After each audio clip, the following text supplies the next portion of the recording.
도정양이라고 하는 글을 쓰는 한 사람이 있는데 그의 산문집에서 정선의 붕어빵이라고 하는 매우 흥미로운 내용을 다루고 있는 것을 읽어볼 수가 있었습니다. 그 내용 속에 나오는 한 원주민이 나오게 되어지는데 북미 지역에서 조물주가 등장하게 되어진다는 것입니다. 이 한 원주민이 하는 이야기인 것이죠. 조물주가 세상을 만물을 모두 다 만들었습니다. 참 신통망통하게 조물주니까 아름답게 만들었겠죠. 그리고 나서 이제는 인간을 만들어야 되겠다는 생각을 가졌다고 합니다. 근데 인간을 만드는데 연극포 실패를 하는 것입니다. 이리 해봐도 저리 해봐도 인간 만드는 것만큼 참 어렵구나. 잘 안 되더라는 것입니다. 조물주는 진흙으로 두 형상을 빚어서 도자기 가마솥에 그 진흙을 집어넣고 정성을 다해서 나흘 동안 불을 떼어서 인간을 만들게 되었다는 것이지.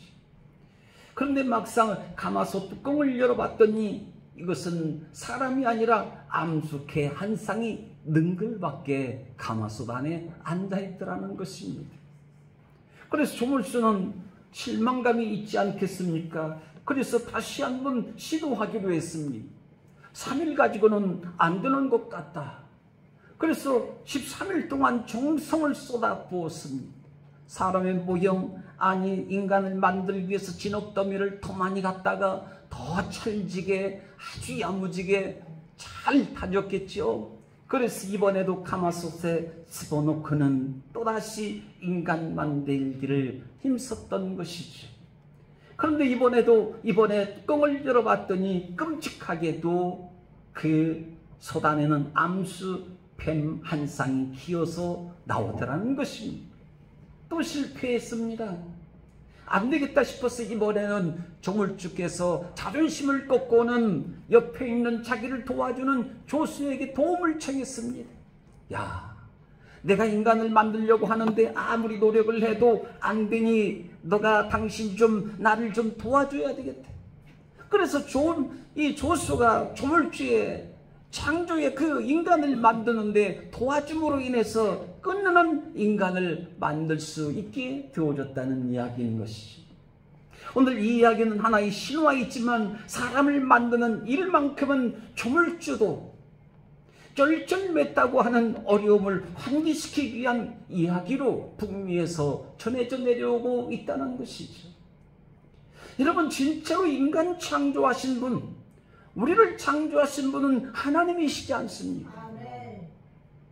오늘 북미에 전해져 내려오는 이야기는 신화의 조물주를 이야기하지만 오늘 만물을 창조하시고 인간을 창조하시는 분은 여호와 하나님 말씀으로 창조하신 하나님이시지만 모든 만물을 위임받은 인간은 책임있게 자신에게 맡겨진 일을 감당해야 될 것을 말씀해 주고 있다는 것입니다. 오늘 사람이 자기 몫을 감당할 수 있을 만큼 자신을 가다듬고 변화를 가져오는 것처럼 어려운 일은 없지 않겠느냐는 생각을 갖게 됩니다. 그저 붕어빵처럼 오늘 그저 솥해놓고 인간 되기를 원하는 이런 신화 속의 조물주처럼 붕어빵 찍어내시듯이 똑같이 척척 찍어내는 것이라고 한다면 고민할 것도 없을 거 아니겠습니까? 간혹 그런 말을 합니다. 내가 하는 것을 봐라. 이렇게 하는 것이야. 내가 하는 대로 당신도 너도 한번 따라 사면 되는 거야. 이런 말을 하지 않습니까? 그런데 생각하자면 따라 사는 것도 그렇게 쉽지 않은 것 같아요. 나대로 하면 된다는 것입니다. 한 번도 해보지 않은 일입니다. 그러니까 내가 하는 대로 내가 하는 걸 바라보고 내가 하는 대로 당신도 하면 되는 거야. 그런데 그것이 될 것 같은데 안 된다는 것입니다. 따라 사는 것도 어려워요. 오늘 언제부터인가 학교 교단의 스승과 제자 사제지간의 인권의 문제가 무너져버린, 인권이 무너져 내려버린 이 선생님 스승의 권위가 곤도박질 치고 있는 이 사회를 어떤 렌즈로 바라봐야만 하겠느냐는 것이죠. 오늘 내 자식 점수만 올려주면 그만인 교육, 점수 따기 위한 교육인지 알 수가 없는 인간의 참 교육이 상실되어 버린 것이 아니냐는 것이죠. 1 더하기 1은 2라는 것만 가르쳐달라는 것입니다. 3도 필요 없고 4도 필요 없고 1 더하기 1은 2가 정답이니까 그것만 가르쳐달라고. 왜 2여야 합니까? 어떻게 해서 2가 되었으며 왜 2라는 숫자가 필요하고 또 어떤 의미가 들어있는지에 대한 것은 그다지 관심도 없는 시대가 된 지 오래라는 것입니다. 2가 되기 위해서 1과 1이 힘을 모아야 된다고 하는 것이 들어있지 않습니까? 1에 1을 더하지 않으면 2가 될 수 없는 것이죠. 힘을 모으라. 혼자서는 2가 될 수가 없다는 사실이죠. 서로 도와야만 된다는 걸 가르쳐주는 것이잖아요. 이것을 깨닫는 것이 교육이 무엇인지를 아는 사람이라고 말할 수 있겠죠. 오늘 주님이 우리를 가르치신다고 한다면 하나님의 말씀은 자와의 어떤 날선 검보다 예리하여서 책망과 교육과 바르게 함과 의로 교육하기에 유익하니 하나님이 사람으로 온전케 하시니라고 말씀하시고 계시는데, 하나님이 우리를 부여잡고 앉혀놓고 우리를 교육하신다고 한다면 과연 하나님 말씀을 우리는 얼마나 잘 듣고서 얼마만큼 깨닫고 살아갈까요?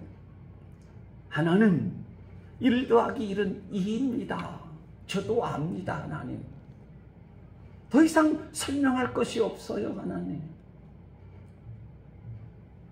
하나님 뭐라고 하실 것 같습니까? 네가 1 더하기 1은 2라고 하는 것을 내가 모르는 줄 알고 내가 가르친 줄 아느냐? 그럴 것 같아요. 2를 설명해봐라. 아니 2가 뭔지 설명해봐라. 이게 의미가 무엇인 줄 아느냐? 1 더하기 1은 2인데 2가 무엇인 줄 아느냐? 하나님께서 이것을 우리에게 가르쳐 주시길 원하신다는 것이. 오늘 성경 말씀에 뭐라고 합니까? 오늘 한번 주제 말씀이요. 함께 읽어봅니다. 시작. 오직 성령이 너에게 임하시면 권능을 받고 예루살렘과 유다와 사마리아와 땅끝까지 이르러 내 증인이 되리라. 아멘. 권능이라는 말이 빠졌네요. 성령의 권능이 너에게 임하시면 예루살렘과 유다와 사마리아와 땅끝까지 이르러 내 증인이 되리라고 말씀하십니다. 여기에 뭐가 나타나는가 하면 오직 성령님입니다. 오직 성령님이 너에게 임하시면, 다른 거 아닙니다. 성령님입니다. 참 스승이 누구인가를 가르쳐 주지 않습니까? 성령님이시라는 거예요. 성령님의 가르침을 받아들이라고 말씀하시고 있습니다. 성령님이 하시는 말씀을 들으라고 말씀하시고 있습니다. 오늘 사도행전 8장 29절 말씀하시기를 성령님 빌립도로 이르디 이 수레를 가까이 나아가라 하시거늘 이리 말씀하십니다. 사도행전 16장 6절 7절에서는 성령님이 아시아에서 말씀을 전하지 못하게 하시거늘 예수의 영이 허락하지 아니하시는지라 말씀하십니다. 사도행전 4장 15절에서는 또 주의 종 우리 조상 다윗의 입을 통하여 성령으로 말씀하시기를 어찌하여 일방이 분노하며 족속들이 허사를 경영하였는고 라고 말씀 기록하고 있습니다. 오늘 여기 세 구절을 읽었지만 성령님은 그래요. 성령님은 길을 가르쳐 주시는 분이시다. 옳고 그름을 분별케 하시며 또 깨닫게 하시기도 하시고 책망도 하시기도 하시고 생각나게도 하시는 분, 참 스승이심을 요한복음 14장 26절에서 말씀하세요. 여러분, 성령이 충만하게 되어지면 어떤 사람이 될까요? 성령 충만케 되어진 그 충만한 증거의 모습들이 어떤 모습으로 나타날까요? 불확실한 일들이 확실하게 될 거예요. 성령 받았습니다. 뭘 통해서 알 수 있습니까? 불확실하다는 것을 아는 것 자체도 성령의 임하심이 필요하다는 것을 역설하고 있는 사실일 겁니다. 불확실한 일들이 성령을 통해서 내 힘으로도 확신할 수 없지만 확실하게 해주시는 것. 어정쩡하고 물쩡거리며 눈만 깜빡깜빡하는 사람들이 눈이 번쩍 뜨이는 비전의 사람으로 세기를 걸어가게 되어진다는 것이죠. 성령 충만하지 않으면 늘 어정쩡한 거예요. 어물쩡한 거예요. 결단력이 떨어지는 것입니다. 단호함도 떨어지는 것입니다. 생각이 짧습니다. 인간의 생각에 머물러 있을 때가 많이 있습니다. 성령님의 감동이 따라오질 않습니다. 눈만 깜빡깜빡할 때가 있습니다. 무슨 생각인지는 모르지만 문제 앞에 고민 속에 사로잡혀 살 수밖에 없겠죠. 종교개혁적 갈등은요, 성령의 사역을 빗대어 말합니다. 하나님께서 사람의 마음에 불을 붙이시고 이 세상 허영을 다 태우시고 만물을 깨끗하게 하시는 분이시라고 주장했습니다. 사람의 마음에 불을 붙이신다는 거예요. 아멘. 여러분, 불은 무엇입니까? 음식을 하는데 없어서는 안 되겠지만 태우는 속성이 있잖아요. 더러운 것들을 정결하게 하는 힘이 있지 않습니까? 인간 속에 들어있는 죄의 본성과 죄를 향한 성향과 습관들을 날마다 순간마다 불태워 교만의 불을 끄시고 거짓의 뿌리와 시기와 질투의 가시와 영적 게으름의 고름덩어리를 말리시며 불태우시는 성령님이시라는 거예요. 성령님이 오시지 않으면, 성령의 불을 받지 않으면 이런 현상을 가져올 수가 없는 거예요. 없는 겁니다. 예수님 제대로 믿을 수가 없는 거죠. 오늘 성령의 사람 되면요, 나도 모르게 성품이 따뜻해지는 거예요. 아멘. 왜 이렇게 예수님 믿으면서 어떤 사람은 그리도 까칠한지 몰라요. 왜요? 성령 충만한 것 같은데, 아니 예수님 잘 믿는 것 같은데 뭐가 부족합니까? 성령이 사로잡히질 않은 거예요. 자기의 판단이, 자기의 이성이, 자기의 생각이 더 자기의 경험이 앞서가니까 까칠한 거예요. 모든 기준이 자기에게 세워져 있습니다. 그러나 성령의 사람이 되어지면 어떻습니까? 모든 게 성령에 맞춰가니까 성령이 우리의 마음을 뜨겁게 불로 태워주니까 우리의 마음이 어찌 된다고요? 따뜻해지는 거예요. 아멘. 따뜻해져. 억센 감정들이 온화해지는 새로운 변화를 갖게 된다는 것입니다. 어느 때는요, 사람들을 만나다 보면 예수 믿는 사람들보다 안 믿는 사람이 훨씬 더 온화한 사람들이 많아요.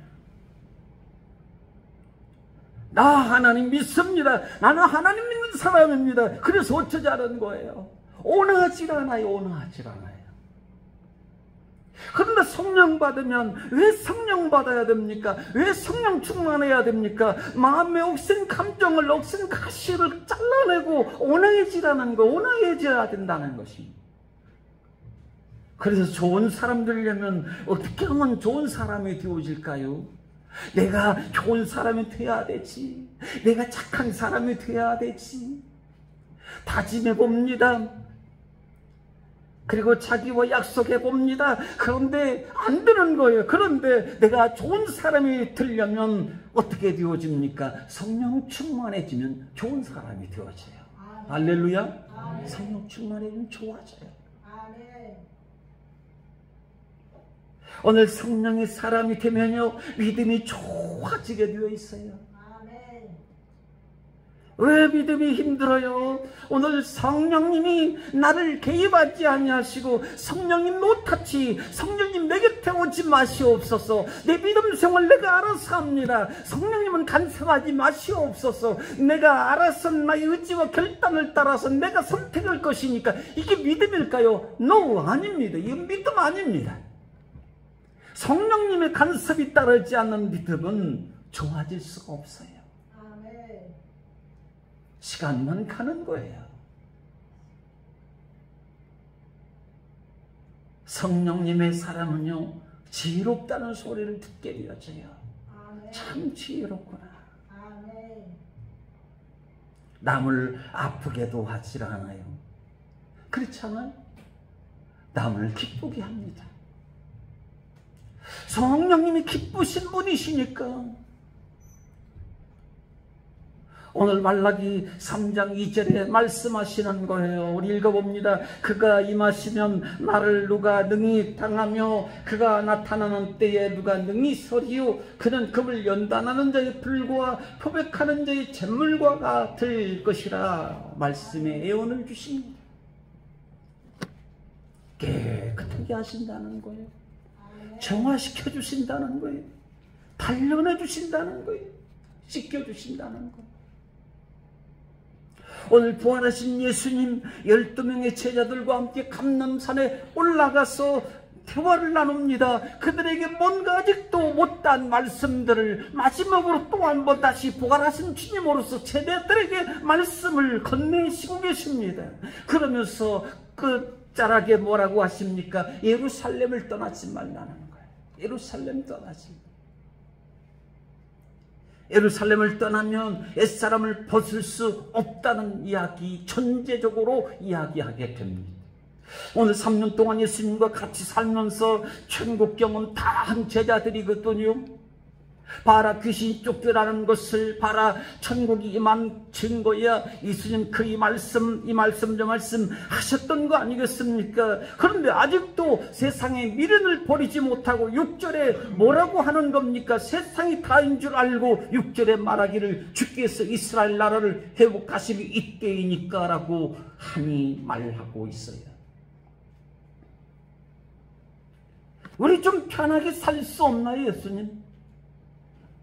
로마를 이기지 않습니까? 사망을 이기지 않습니까? 주님 부활하셨지 않습니까? 새롭게 다시 사셨지 않습니까? 이만한 능력이면 우리를 자유롭게 할 수 있는 것 아닙니까? 로마의 압제, 로마의 지배 아래 로마를 정복하고 저들을 폐하시고 유대 민족의 해방을 가져다 주실 때가 지금이 아니냐고 지금 제자들이 예수님께 때와 시기에 대해서 묻고 있는 거예요. 예수님을 믿는데도 여러분, 오늘 제자들로 보자면 하나님 나라를 모르고 있어요. 예수님 믿어도 돼요. 세상에서 사는 것, 세상에 살아도 예수님을 믿는 이유와 목적, 세상 가운데에 오늘 우리 가운데 하나님 나라가 오셨다는 것을 전혀 눈치채지도 못하고 있는 사람들이지. 답답하죠? 오늘 성령님이 아니고는 깨달을 수가 없습니다. 그래서 너희는 예루살렘을 떠나지 말라고 합니다. 생각하자면 예루살렘에 뭐가 있길래 왜 예루살렘을 떠나지 말라고 하는 것인지요. 오늘 예루살렘을 떠나지 말라고 하는 것, 반드시 너희가 바리새인들로부터 예루살렘을 빼앗아와야 한다는 것일까요? 우리가 예루살렘을 정복해야 된다. 예루살렘의 성전에 예루살렘의 중심이 되어야 된다. 예루살렘을 탈환해야 된다는 그런 메시지였을까요? 당연히 아니겠죠. 예루살렘 평화의 도시 아닙니까? 그런 뜻을 가지고 있어요. 이스라엘 민족의 중심지였지 않습니까? 다윗을 통하여서 남북이 통일을 이루고 예루살렘에 하나님 언약궤를 갖다 놓고 하나님께 예배했던 하나님의 영광이 임하시는 곳이 예루살렘이었던 것이죠. 하나님의 성전이 솔로몬을 통해서 제대로 세워졌던 것이 예루살렘이었던 것이죠. 그런데 지금은 어떤가요? 예루살렘 평화가 무너졌다는 것을 아느냐입니다. 나를 위해서 울지 말고 너와 너희 자녀들을 위해서 울어라. 예수님이 예루살렘을 내려다보시면서 말씀하시는 거예요. 예루살렘이 무너졌다. 예루살렘이 무너진다는 것입니다. 평화가 무너진다는 걸 말씀하시는 것이죠. 로마 박스관이라는 것입니다. 성전이 곧 무너질 날이 다가왔다는 것을 알고 있느냐? 더 중요한 것은 예루살렘이 영원할 것 같지만 그렇지 않다는 걸 말해줍니다. 예루살렘이 무너지면요, 사실상 이미 예수님께 십자가의 죽으심으로 무너진 것이나 다름이 없는 거지 않습니까? 성전을 허물라. 내가 성전을 허물고 사흘 만에 지켰다. 십자가에 죽고 사흘 만에 내가 부활하겠다는 겁니다. 예루살렘의 평화는 떠났다는 거거든요. 예루살렘 성전을 통해서 하나님 받으시는 영광은 이미 하나님께서 떠나 계신다는 걸 주님이 암시적으로 선포하시는 메시지가 아니겠습니까? 예루살렘의 무너짐은 종말을 의미하고 있는 것이지. 사실상 그런 거 아니겠어요? 우리에게 평화가 없다, 기쁨이 없다, 종말이죠. 죽지 못해 사는 거잖아요. 오늘 말씀하시는 것은 예루살렘의 무너짐은 종말의 율법시대의 마침을 말해주고 있는 사건인 것입니다. 율법은 마쳤다. 인간의 꿈꾸는 지상낙원에 우주의 집을 짓고 침범당하거나 멸망당할 수 없는 안전한 세상 요새를 만들어 놓고 세계를 장악할 것 같지만, 로마는 그 북왕의 나라, 힘의 나라가 폼페이 시대의 화산으로 완전히 잿더미가 되어버린 것처럼 하늘의 별도 달도 떨어질 때가 온다는 걸 주님이 이미 아시고 말씀하시는 거지. 요한일서 2장의 30절부터 말씀하십니다.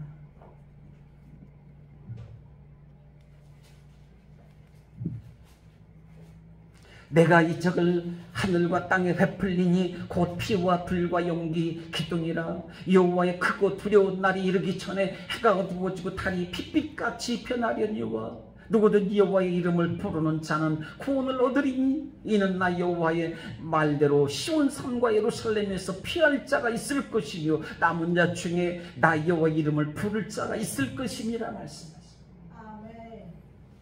예루살렘에서 피할 자가 있을 것이다. 남은 자 중에 나 여호와를 부를 자가 있을 것이라고 말씀하십니다.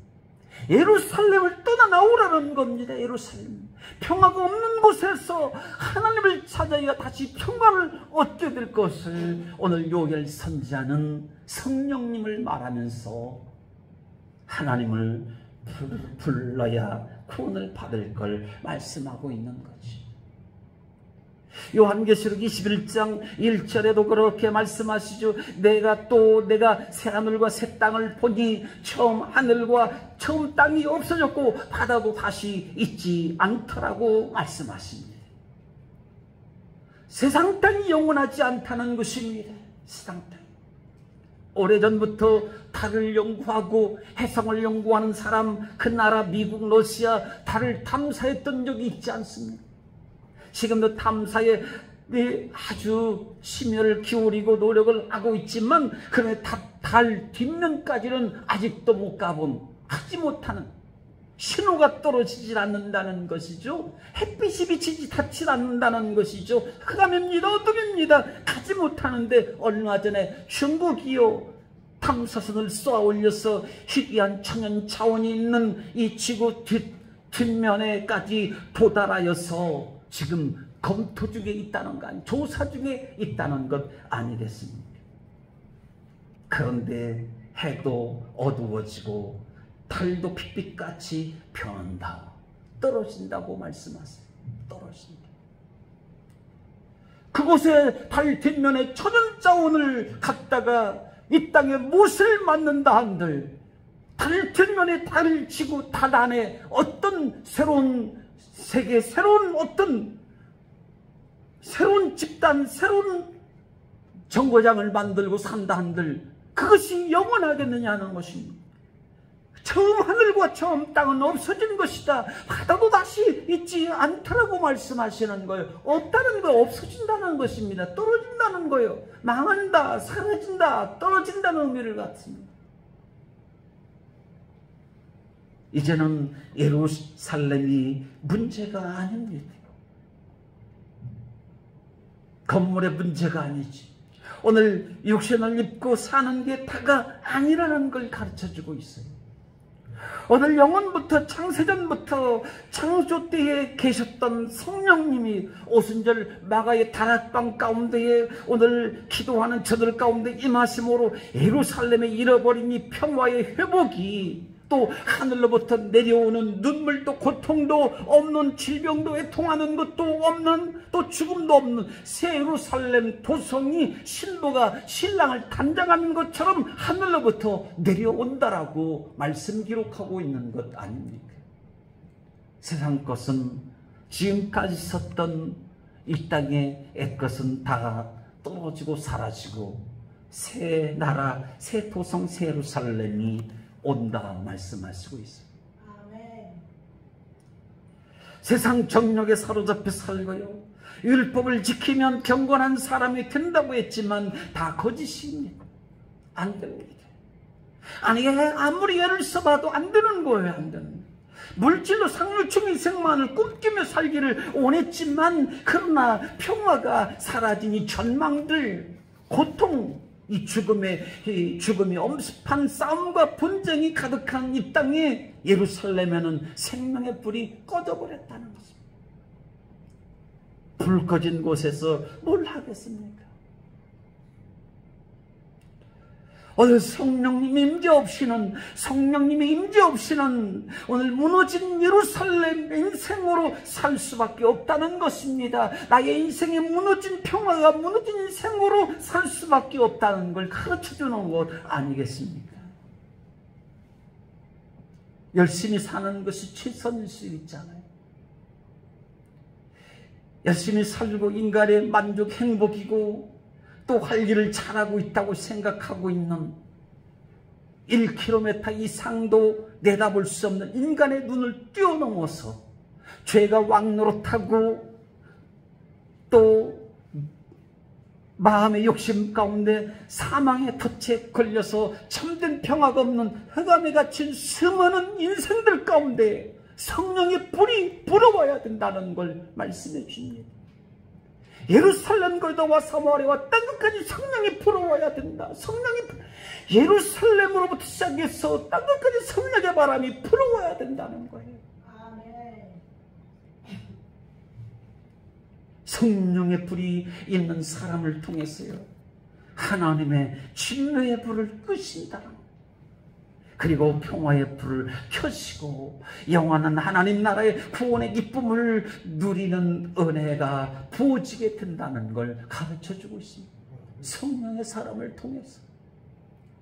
그렇지 않습니까? 오늘 마가의 다락방에서 성령 충만 받은 사람들이 12제자 다 선교했고 온 천지 열방 땅끝까지 이르러서 여기저기 다니는 곳곳마다 자기 목숨 내어놓고 복음 전하면서 평화가 없는 그곳에 예루살렘, 평화가 없는 그곳에 예루살렘이 새로운 도성 하나님의 나라를 새롭게 세우고 그리고 그들을 흑암에서 벗어나도록 돕고 은혜 입혀준 것 아닙니까? 오늘 성령의 불이 있는 사람, 오늘 그래서 오늘 스가랴 4장 6절 말씀하세요. 우리 함께 큰 소리 읽어봅니다. 시작. 만군의 여호와께서 말씀하시되 이는 힘으로 되지 않냐며 능으로 되지 않냐고 오직 나의 신으로 되느니라. 할렐루야.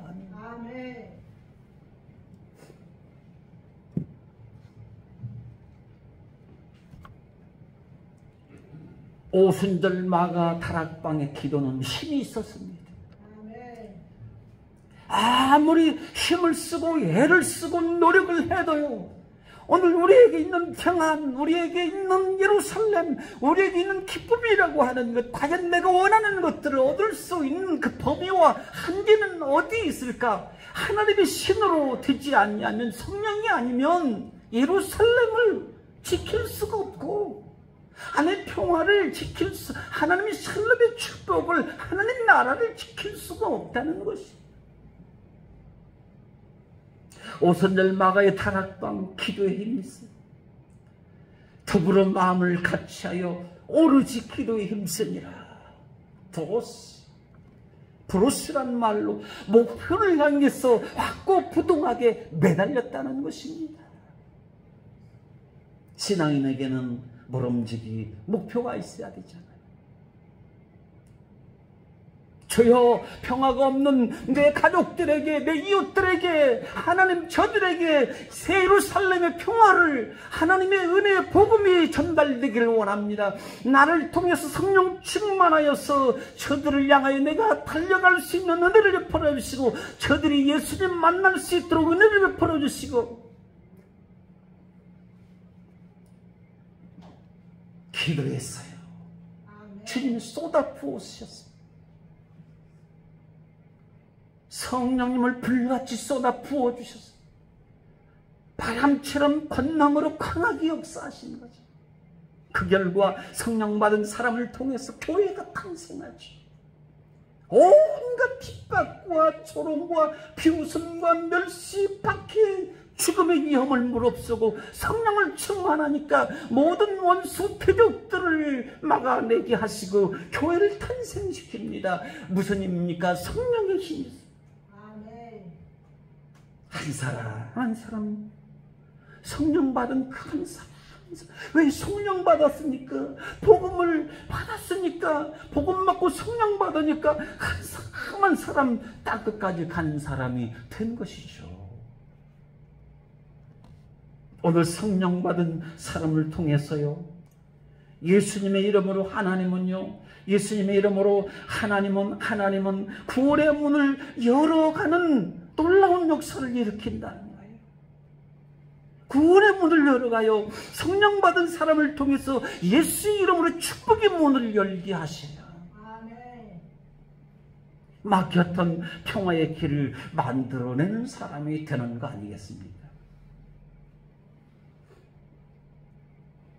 막혔던 생명을 살리는, 아니 죽어버린 생명을 살리는 스피리추얼 단체, 홀리 도터, 거룩한 의사, 영적 의사, 성령 받으면 영적 의사가 되는 것, 사람을 살리는 것입니다. 평화를 가져다 주는 것입니다. 마음이 온유해지는 거죠. 겸손해지는 것이죠. 따뜻해지는 거죠. 성령 충만하면 비전을 품고 삽니다. 슬픔이 변하여 기뻐하며 살게 되어지는 거예요.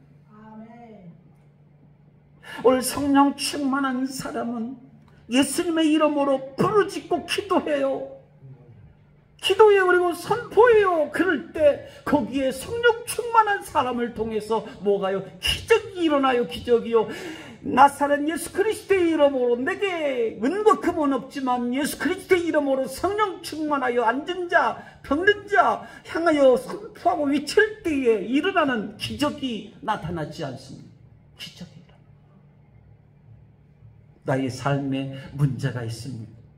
성령 충만하면 예수님의 이름으로 외치는 거예요. 산은 옮겨라. 문제야 해결받을지어다. 성령 충만한 예수님의 이름으로 부르짖고 기도하면 창기문이 열리잖아요. 옥문이 열려있지 않습니까? 병든 자가 나음을 입어요. 귀신이 떠나가요. 새로운 예루살렘 성읍이 우리 안에 세워지게 되어지는 성령 충만, 성령의 불같은 바람같은 은혜가 역사하심이 우리 심령 속에, 우리 믿음 가운데에 가득하게 채워지는 역사하심이 따라오실 수 있기를 간절히 주의 이름으로 축원드립니다. 축원드립니다. 기도합니다. 하나님